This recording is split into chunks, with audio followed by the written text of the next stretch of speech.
Karibuni wapenzi watazamaji wangu wote mlionimisi, ambao mnapenda kunifuatilia kupitia filamu zangu zote nilizowahi kuzicheza, na zile ambazo nimecheza kwenye Global Publishers Online TV, na zile ambazo nimecheza na Tricod Media Online TV, na sasa tunayo Online TV mpya inaitwa Uncle Morgan Online TV. Ni Online TV ya kwangu, Mungu amenibarikia, na ninaendelea na mfululizo wa vichekesho. Lakini kwa sasa ninayo habari njema, habari ambayo ukiipata unaweza kubadili tabia zako. Maana habari hizi nimeziandaa mahususi kwa ndugu zangu walokole na watu ambao wanamcha Bwana Mungu. Hivyo kwa kumcha kwa Bwana Mungu ya kupasa nini? Kwa kumcha Bwana Mungu ya kupasa uwe na nidhamu na mwenendo, na uwe na utukufu, na uwe na chakula cha kutosha ambacho kinahusiana na maneno ya Mungu. Ndio maana nikaandaa kipindi hiki kwa kuwapa walokole ukweli. Kuna tabia nyingi ambazo zimetulevywa. Tumekuwa tunalewa, tunatenda tabia hizo, lakini tabia hizo ukiambiwa jamani hizo sio nzuri, unaweza ukabisha. Lakini ukweli nakupatia kupitia maandiko matakatifu kwamba ukifahamu neno hilo, na neno hilo ndio ambalo linaleta sasa hivi, na ndio malengo makubwa, kuwakumbusha walokole, kuwapa ukweli walokole, kuwakumbusha ukweli juu ya maneno, kuwakumbusha walokole mwenendo na matendo yao, kwamba hiki usifanye, kile usifanye. Ofisi, walokole ambao wana ofisi. Mlokole kama una ofisi, unatumia ofisi. Ninalo neno kwa ajili ya ofisi yako, na ninalo jambo ambalo ukilifahamu, tabia ile ikapate kukengeuka, ikapate kubadilika. Tuilani tabia ambayo mlokole anafanya ile tabia. Tabia hiyo ni ipi? Ni tabia ya kuweka kalamu, peni kwenye vikombe. Mlokole kama una tabia kuweka kalamu kwenye vikombe kama watu wengine, fahamu ya kwamba tabia hiyo ni tabia mbaya. Fahamu kwamba tabia hiyo ni dhambi. Ni dhambi ambayo unashiriki na Mungu hapendi. Lakini Mungu ameandika kupitia Biblia yake ya kwamba usiweke peni ama kalamu kwenye vikombe. Badala yake weka peni kwenye mkebe, ambayo mikebe ipo mashuleni. Chukua mkebe uweke, utunzie peni. Kwa hiyo peni haziweki kwenye vikombe, hata kama umekilemba vipi, hata kama umeweka picha ya Uncle Morgan anadoea soda, hata kama umeweka picha ya Joti anashtua hivi, au hata kama umeweka picha ya Masanja Kisambee anaimba kwaya, hata kama umeweka picha ya Rozi Muhando, usiweke peni katika vikombe. Hata kama unasema mimi na mchungaji unampenda, naweka picha yake kwenye vikombe, ni dhambi. Mungu anaonya. Kwa hiyo uvundo huo uepuke. Ndio maana nakuletea taarifa hii ikapate kukushtua kutoka katika tabia hiyo mbaya, na uanze kutenda tabia mema. Ungana na mimi katika mfululizo wa vipindi vyangu na video zangu ambazo viko hapa, na nyingine iko chini badala ya hiki, na nyingine nitaleta. Walokole na wenye mabwana mnaomcha Bwana Mungu, acheni tabia ya kuweka kalamu, peni kwenye vikombe namna hiyo. Haimpendezi Bwana Mungu, haimpendezi mtu yoyote. Kwa hiyo tabia hii nataka naikemea, tabia hii ikapate kufa. Usiendelee nayo ewe mpendwa, badilika. Badala yake peni hizi na kalamu hizo ziweke kwenye mkebe ule wa kuendea shule.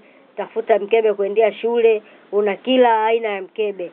Kwa tafuta mkebe uweke kalamu zako, lakini usiweke kwenye vikombe kama hivi. Hii ni dhambi. Lakini kalamu zako na peni zako uzika kwenye mkebe kama namna hii, Mungu atakubariki. Na maana hapa hautendi dhambi wala ushiriki dhambi. Huu ni utakatifu. Kwa hiyo ukibadilika kubadilisha peni kuweka katika mikebe kwenye ofisi yako ama nyumbani ama mahali popote, unatengeneza dhambi. Hapa nazungumzia mlokole. Mlokole ili apate kuokolewa, kwa sababu mlokole ndiye niliyepewa mimi dhamana nimfundishe, nimhubirie, nimpe ukweli.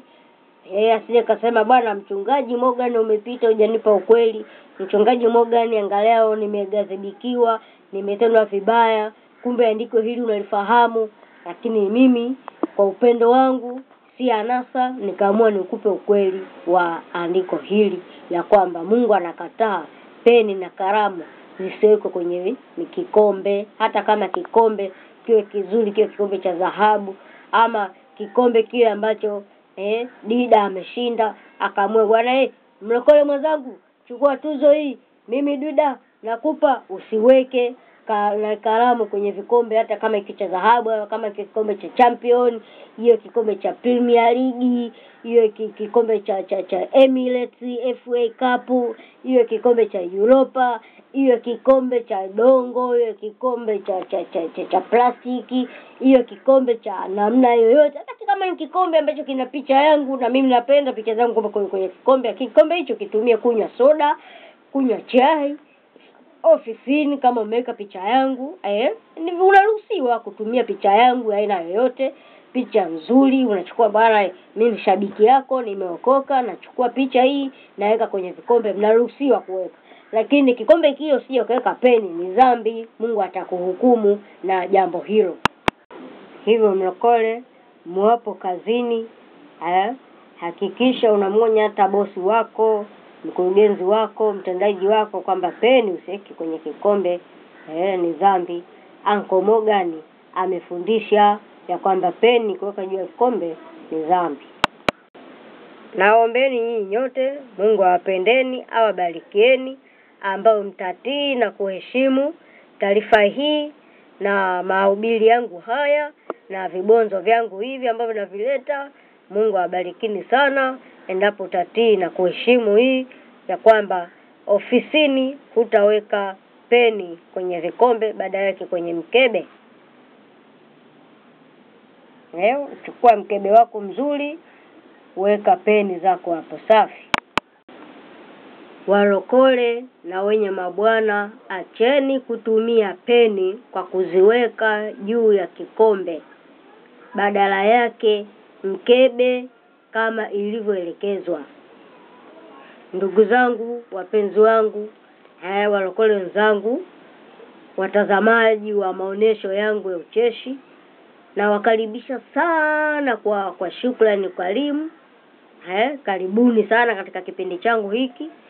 Nina matangazo ya habari kuhusiana na walokole na wenye mabwana, na waache kutumia vikombe kutunzia karamu maofisini mwao. Mungu ametoa onyo hilo kupitia maandiko yake matakatifu, Biblia, na kupelekea kuwako na matangazo ya habari pahala hapa. Maneno hayo yawaendee na kuwagusa watu watumishi wa mabwana, walokole na watakatifu wote, na wote watakao kaidi agizo la andiko lake Mungu. Hatua kali zitachukuliwa na mamlaka husika, zikiwemo tozo, faini kuchukuliwa, ushuru, utashukwa ushuru endapo utachukua kalamu zio utaendelea kwenye vikombe, na vifungo mbalimbali vitaendelea. Enyi watakatifu, kanunueni mikebe ya mitumba, na kama special unaweza chukua pia, na kama huna uwezo chukua mikebe ya watoto wasomao ujikimu. Kwa habari na maswali zaidi, nendeni kaulize katika sinagogi lililo karibu yako kwa msaada zaidi, au toa ripoti kwa mchungaji na kasisi aliye karibu na wewe kwa matibabu na uchungu wako. Amen.